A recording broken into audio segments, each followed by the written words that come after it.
It's now 26 minutes to 8 o'clock, and it's time for us to get into the way it is and weigh in on some of the matters that we are looking forward to, and just weighing in on what's happening. And in studio, we continue with Canon Ambrose Weda and also Honorable Joe Mutambo. Now, we had asked a question earlier on, and we asked, do you think it was a bad idea for the government to lift some of the COVID restrictions, COVID-19 restrictions? Do you think it was a bad idea by government to lift some of those restrictions? Some of them, of course, being inter-county movement, the restrictions that had been put in place, but also, some of those things. So let's see what some of you have to say. We have Matthew, who says, absolutely, Kenya is heading to the grave with grave concern from the pandemic. The number is increasing every minute. Think of it if churches and schools borders are opened and the way Kenyans misbehave. We'll live to regret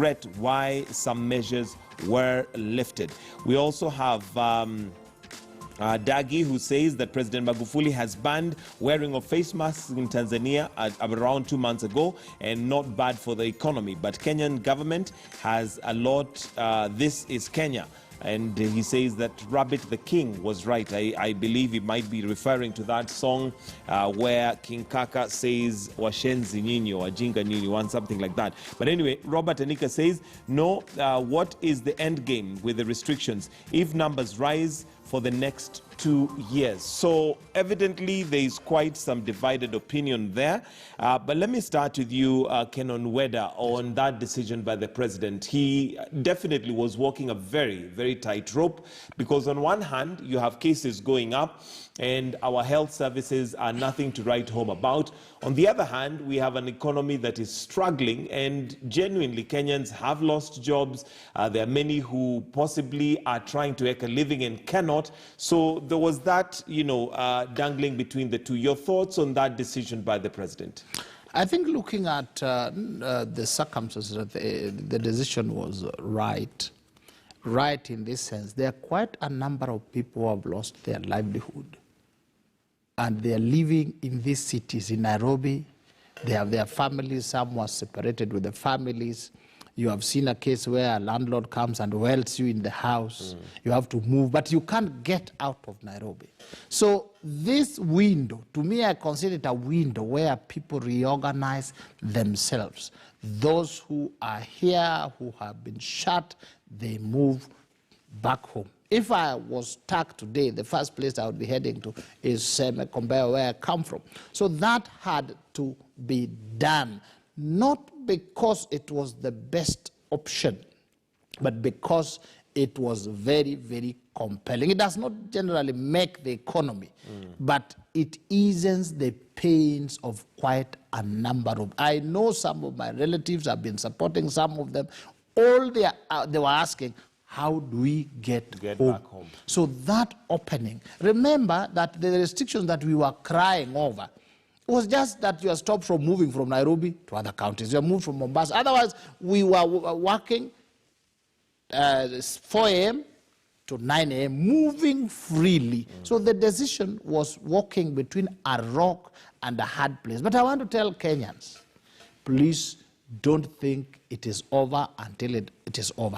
Come 21st, you may end up in a lockdown that is now more severe. Let us not use examples of neighboring countries that are here, are on their own. They are not reporting anything. Look at the United States of America. Look at Brazil. Then you know that the deaths are real. Talk to our people who work in our local hospitals. They tell you that the hospitals are already full. Our own scientists said we will hit our highest moments in August, September. That is scientific projection. So the numbers will keep on increasing, and the president will continue to take measures that protect the people of Kenya and also allows the economy to move slightly, because otherwise you close people in, they will be dead. That decision was a choice between a rock and a hard place, and it had also been turned into something. People thought, oh, the president is just closing us here to do BBI, to make money, to steal, to do all these things. So the responsibility of protecting yourself has now been shared with you also. take it in stride. Absolutely. And talking about the disease being real, there's even a story on page 10 of The Nation which talked about Dr. Adesa, a young doctor who was 38 years old and tested positive and unfortunately lost the battle. So this is not really about whether it is real or not. But coming to you, Mheshimiwa Mtambo, your thoughts on that decision and a window of opportunity for those who possibly may want to go up country, may do that within that time. Of course, the president did mention that within 21 days, should things have become worse, then we are likely to see another lockdown, which is probably going to have more restrictions than the first one. To me, I think it was a wise decision. And if history has anything to tell us, remember, we were locked down when we got the first case. That is the time when the schools were closed. One person. We only got one case, and we were told, no, we have COVID, so no schools, no this, no this, no that. One case. When we have over 7,000, we are being told now go out there. And this lockdown was there for only law-abiding Kenyans. I want to tell Kenyans that movement was still there. People were still moving. They were using the so-called panya routes. We have seen so many exposes exposed by you guys in media doing a very good job. So people were still going out. And one other thing you need to understand is that those who are living, if I'm free to go to Thika, and people from Mwingi are free to come to Thika, people were still mingling. It was not that restricting that people were not seeing each other. People were coming all the way to Thika, then they sleep over Thika, they find their way to Nairobi. So people were still finding their way to the locked down counties. They were still moving out. And I think it was a wise decision. The president looked at it and he said, no, this thing is not working. Because where we put the boundaries, where we cannot put police officers everywhere. I'm referring Thika because that is the way I take to go to Mwingi, I take to go home. People were coming to the boundary. Then from the boundary, they go past the pineapple plantation, they walk, and you find them in Nairobi. So people are using panya routes. And what I would want to appeal to Kenyans is that once, restrictions are not put for the police, they are put for us to protect ourselves. But do Kenyans take it that way? No. Kenyans do their things the way they want them. So I think the president had no option but just to... But to open up. Yes. All right, Weda, coming to you. And sometimes, okay, the rationale behind the opening, of course, for those who may have lost their jobs to go home. But then it brings in another aspect, another huge risk, and that is the fact that those within those cities that had been restricted movement, moving to upcountry is definitely now spreading it even further. And the question is, with the amount of aid that we have received so far, shouldn't we have done a bit more to strengthen the counties in anticipation to this happening? Because definitely people are going to migrate and move up country because that's possibly where the cost of living is a bit lower and they're able to earn a living there. So shouldn't we have done more to prepare the counties for that surge? Yes, I think one thing that we must appreciate, when we reported when the first case was reported in this country and the schools were closed, that time the body of knowledge, the wisdom about COVID was very minimal. It was hardly known. Almost 4 months down the road, we have almost sufficient information to protect ourselves. So that today, if I'm going to the village, I know exactly what I need to do to protect my older parents, my other people. If I don't do them, it would just be because I am being reckless. So that now the people are being allowed to leave for the villages and to come back. They get relief because they lost their jobs, they cannot survive. But they also have been empowered through knowledge. Yesterday, as I was going towards Sagana, you realize there's nobody with a face mask. I had actually gone all the way to Sagana to buy rice. Those who are selling rice, they walk, they don't even wear the face mask. I told her until I had to tell them, Bwana, if you are not going to pay these basic things, then what do you expect? Even God himself says, seek wisdom. It is the principal thing of all you are seeking. Seek understanding. So we have now understood Corona, how to protect it. If we refuse, you don't blame the government. Even the governors, wherever they are, It does. How it comes? Governor Kabwana has the 300 beds. Governor X has only 2 beds. What do they need? Do they need President Uhuru to go there with a bag of money and timber to make this bed? It is not about money. It is about shifting priorities. It's about having the will. Most of the counties are just being poorly run, and they are talking just about money, money, money. That becomes an excuse. So there is nothing more. What more the government would have done would be to have a way to cushion some people, just some funds to cushion some people. Some people don't even have transport to go to the villages. These are what we would have looked at, how they are going to resolve. But giving more money to the governors so that they do many things that they are doing, and the MCAs to be working in the assemblies to bring down governors. No, it is the actual people. The way the older people have been given some resources is the way we would have registered. Some of them are very vulnerable. Absolutely. All right, Honorable Mtambo, your thoughts on possibly how we should have revamped and, made counties more prepared for this. And given, just like, Canon Weda mentions, there are some counties that seem to be prepared more than others. We have Machakos, we have, Makueni, who seem to be doing well, but other counties who don't even have enough beds just for COVID, 300 beds. This obviously is reflecting on leadership of those counties. And your thoughts on whether we should at least have done more before people begin to migrate? Definitely, it boils down to leadership. And the leadership is not only to one person, the governor. It is the leadership of that county, from the governor, MCAs, even the people who work in the county, because this thing, when it came, it was announced.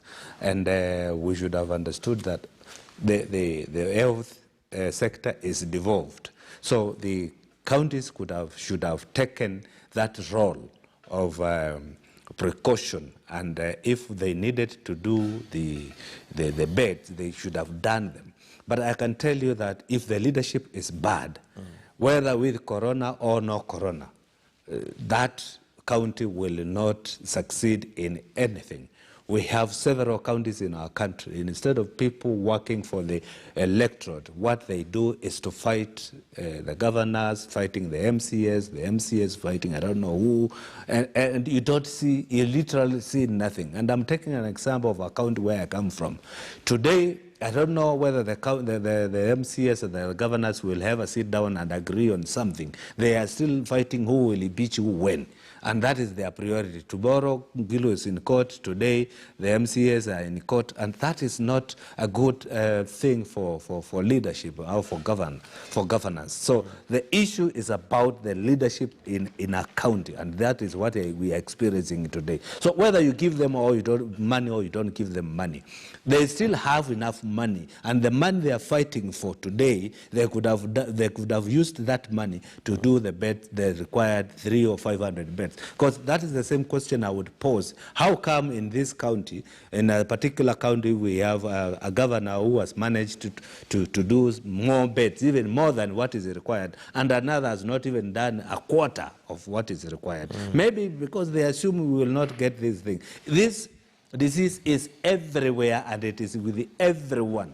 That's what Kenyans need to know. And if you are governor, you need to know that maybe your people are sick. The only reason that you don't have huge numbers is because they are not tested.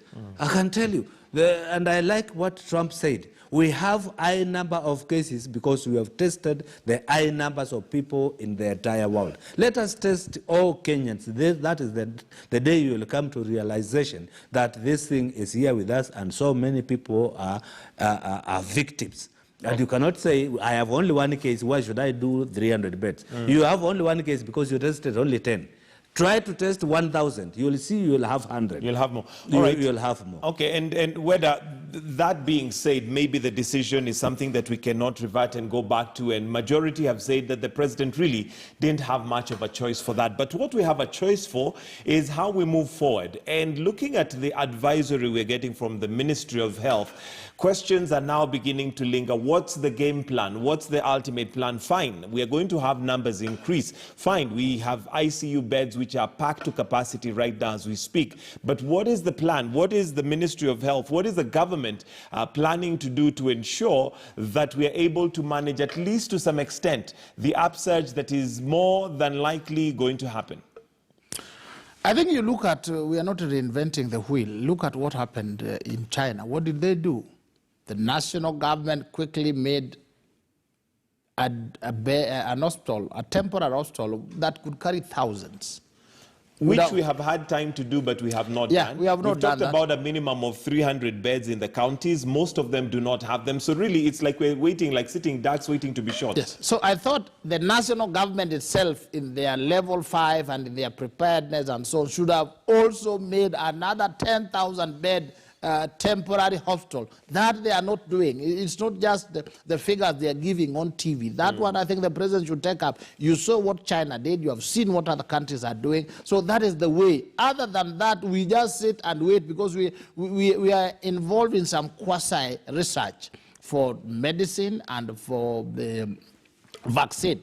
But internally, the other aspect that needs to be done is that the protocols need to be enforced more seriously. We are not enforcing them. People take them as a joke. People on social media, some people think this is a fake. All this, we need to enforce them more and more serious because some people are suicidal. Then we will start seeing the curve going down. How did it go down in China? Because the protocols were enforced. How did it go down in New Zealand? The same. How did it rise in Brazil and America? Because people are not observing these things. So it is our response. If as Kenyans, some of us will be forced, some of us will be persuaded, some of us will be educated. If we did all this, we will start being safe. But if people are allowed to carry themselves 5 on the motorbike, they walk and drink anytime they want, and they do all these things, then they put everybody at risk. So the president needs to be more serious on enforcement of the protocols. All right, Honorable Mtambo, do you think it's enforcement that is lacking, or do we need a game plan, a roadmap of sorts, where we have the current, we have mid-term and long-term of what we expect to do? So far, all we're getting is updates of numbers and where we are now, but we're not really hearing much of a roadmap. I think the enforcement is a bit weak, let me say that, because we have left that enforcement to police officers alone. Kenyans are not taking it seriously among themselves, that the enforcement is not about the police. The protocols are given to us to follow. We are not following them the way we are supposed to be following them. Then in number 2, I think also when it comes to such calamities, we should not say this function is devolved, that function is not devolved. This is a disease which has come to our country. And when people die, then you have no people to rule. To me, if I was the president, I could have taken charge, whether it is in a county or it's not in a county. I could have gone there the way they did with the X-ray machines.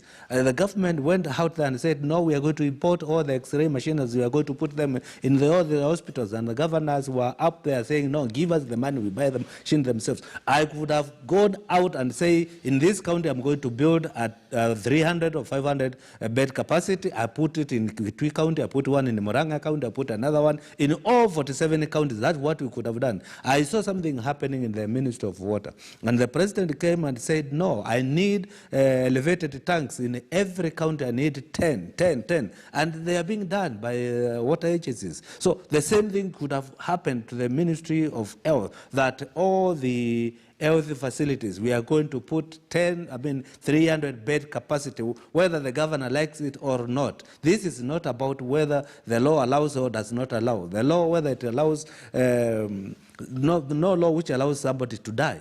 So it is not the issue of the procurement. It should not be the issue of any procedure. It's an issue of saving people's lives. So the president should have said it, that you could have even used the army if you don't have people to build the 300 bed capacity. Instead of asking the governor, how many do you have? Njuki Muthiomi in Tharaka-Nithi, how many beds do you have? You don't need Muthiomi Njuki to do that.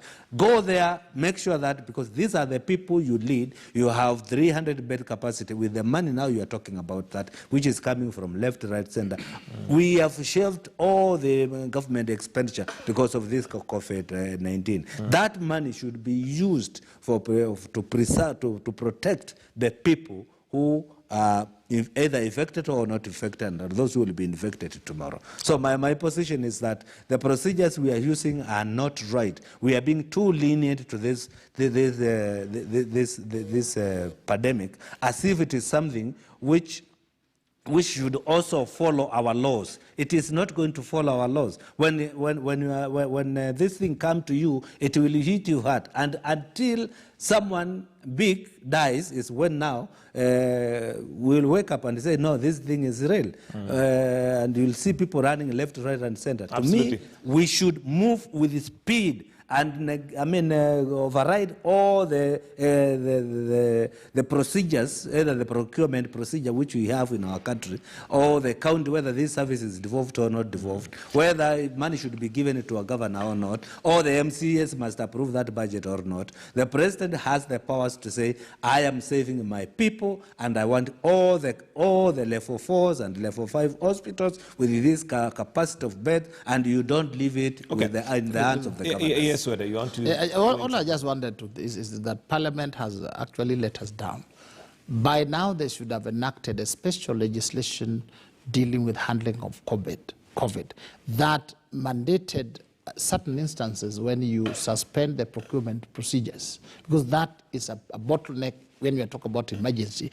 Give some emergency powers. They should have done that legislation, which would then override some county things that governors are using to stop. This should have been done at the national level instead of what they are doing, sharing seats. They should have done this as we look forward. What we need going forward is special legislation that covers all the aspects that we need to be safe. To be safe, all right. But Weda, for us to rely and hope that the government is going to do something, we'll be lying to ourselves as Kenyans, because even the president himself said that now the responsibility, the larger responsibility, is on us Kenyans to ensure that we follow the protocols required and everything required so that we safeguard ourselves. Your thoughts and your message to Kenyans?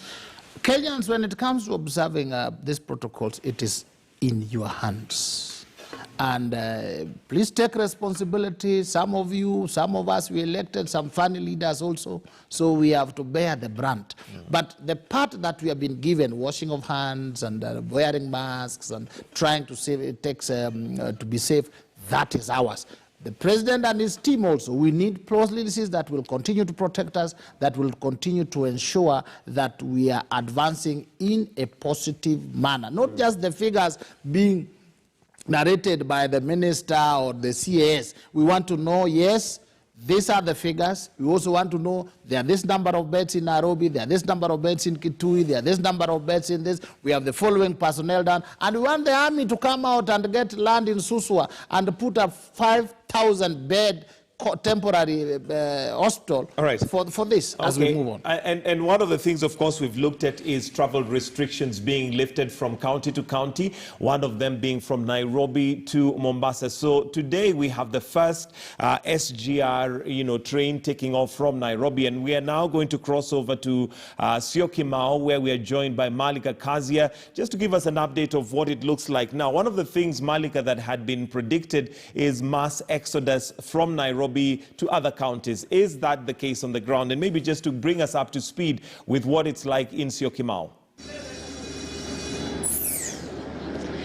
A very good morning indeed. Yes, we are in Syokimau at the Nairobi terminus. The Madaraka Express is all ready to take off. It's supposed to go at exactly 8 a.m. And of course, these schedules are very tightly maintained. We've got all the passengers in there and they have to wear the masks. In fact, from the point that you come in, you have to maintain 1.5 meters of social distance at all times. We've seen hand washing stations. We've seen sanitization being made a priority. We've seen the guard dogs bags, making sure that all the baggages are checked. And right now, for this maiden passenger flight from Nairobi to Mombasa, we have seen that there are over 400 passengers who've booked and who are taking this journey. So what is exactly going on right now? We are waiting for this train to start moving, and it should be in just a moment. As we've seen, even when we took a tour inside, we saw that there is social distancing being maintained. In fact, the trains are being operated at 50% capacity to ensure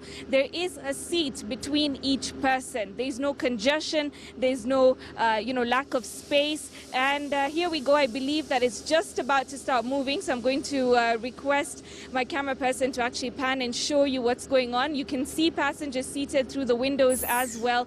Everybody waiting to go ahead and take this journey. Now, of course, you'll remember that when the president had ordered that cessation of movement between the counties of Mombasa as well as the Nairobi metropolitan area at that time, that a lot of people had to halt maybe many business operations, a lot of other family obligations as well. So we have talked to some of the passengers already in there, and many of them say that they're going for business, especially those who are going to seek out opportunities like jobs. In fact, a young man we spoke to said that he has been waiting to go ahead and begin his job for many, many weeks now, and he's actually very happy that he's able to go ahead and do that.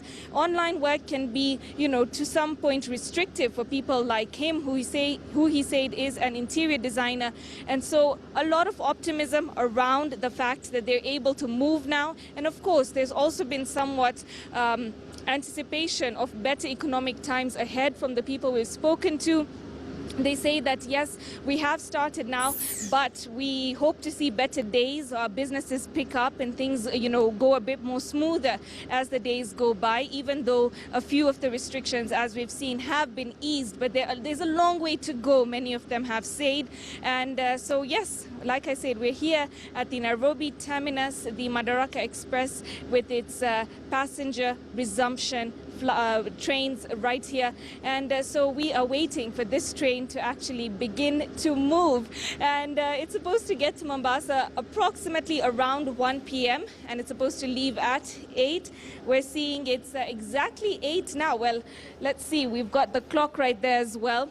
And it's supposed to start moving. So like I said, we're just waiting for that to happen. We're also seeing a lot of families traveling. Yes, just to get your feeling of how strict the enforcement is. You did mention that you have stations where you can wash your hands. And of course, we imagine that everybody would have to have their temperatures checked with a temperature gun. But did you feel that the level of enforcement is convincing for yourself?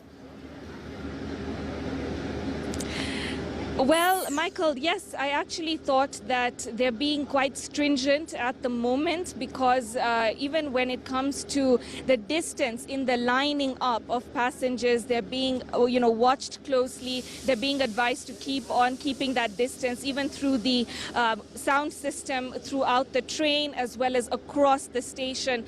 And I feel like they are definitely doing the best that they can. We have seen that the hand washing is necessary. We've seen the temperature check in place. We've seen the social distancing markers as well. In fact, you're advised not to cross certain lines and to stay in certain areas. They've also segregated, of course, the genders so that when you're checking in with your baggage, you have separate areas. In fact, when you come upstairs, you've got a full suited person who's checking your temperature before you go towards the terminal once again. So there's constant checking, and as much as we can tell, there is very stringent outlook for who can actually. In fact, we do know that one of the coaches has been isolated. So in case there's a passenger who's come this far who has a high temperature and they think is, someone who may pose a risk, they are kept in an isolated coach. There's one coach that has been kept separately for people who pose a supposed risk. Mm-hmm. All right, Malika, thank you very much. We'll catch up with you later on, maybe to get more updates. But that is Malika Kazia, who's at Syokimau SGR station. We're waiting for the maiden train that leaves Nairobi for Mombasa after the lifting of the restrictions from county to county. And from what she tells us, we see that restrictions are being carried out. There's, of course, social distancing, washing of hands, there's checking. So we'll come back to you later on. But maybe coming back to studio, and Honorable Mtambo, as we wind up, what is your message to Kenyans? What do you feel? Because the responsibility now, really, as much as government tries, as much as they can do, is left to us as Kenyans to adhere to all those restrictions that we've been given. I appreciate the narrative that prevention is better than a cure. But also, curing is also a process. And I think the Ministry of Health is being mean with information. And you know, Mike, information is power. Every day we hear 20 people have been discharged. And they are not telling us, what did you do with these 20 people to recover? You know, if that information is given to Kenyans out there, sometimes I don't need to go to hospital. When I have a headache, I know Panadol can take care of me. I will go to a counter and buy Panadol. I feel good.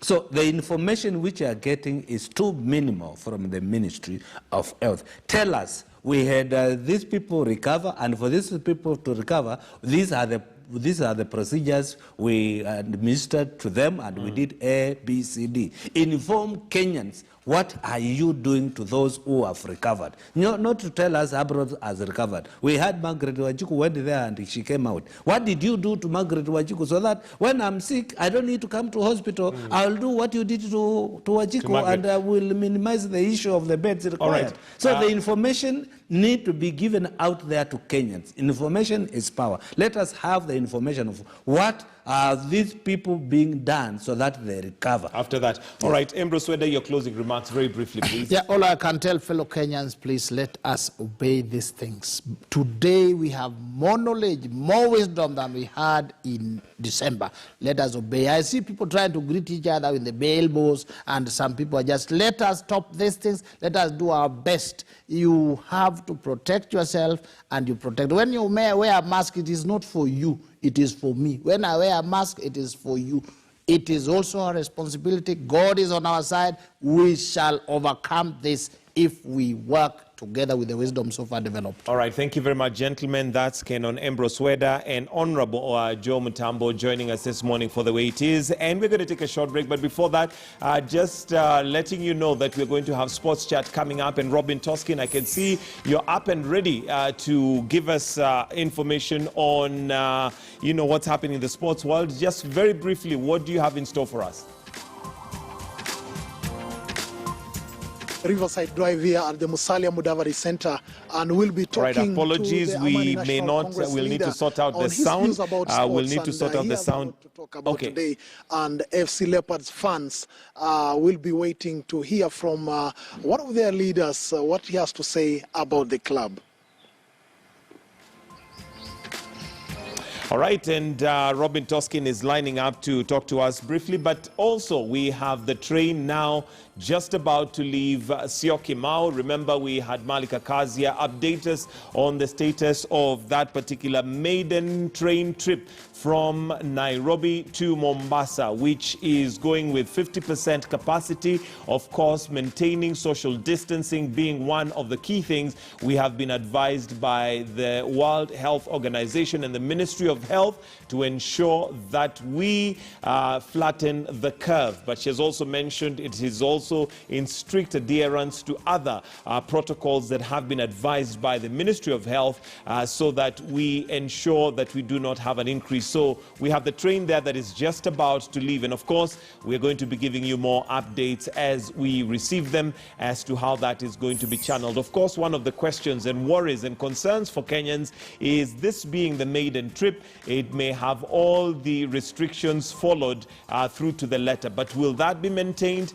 That remains a thing to be seen. And I think that's why you and I come in, and we must ensure that we maintain and keep those protocols that have been given by the Ministry of Health and the World Health Organizations to ensure that we flatten the curve.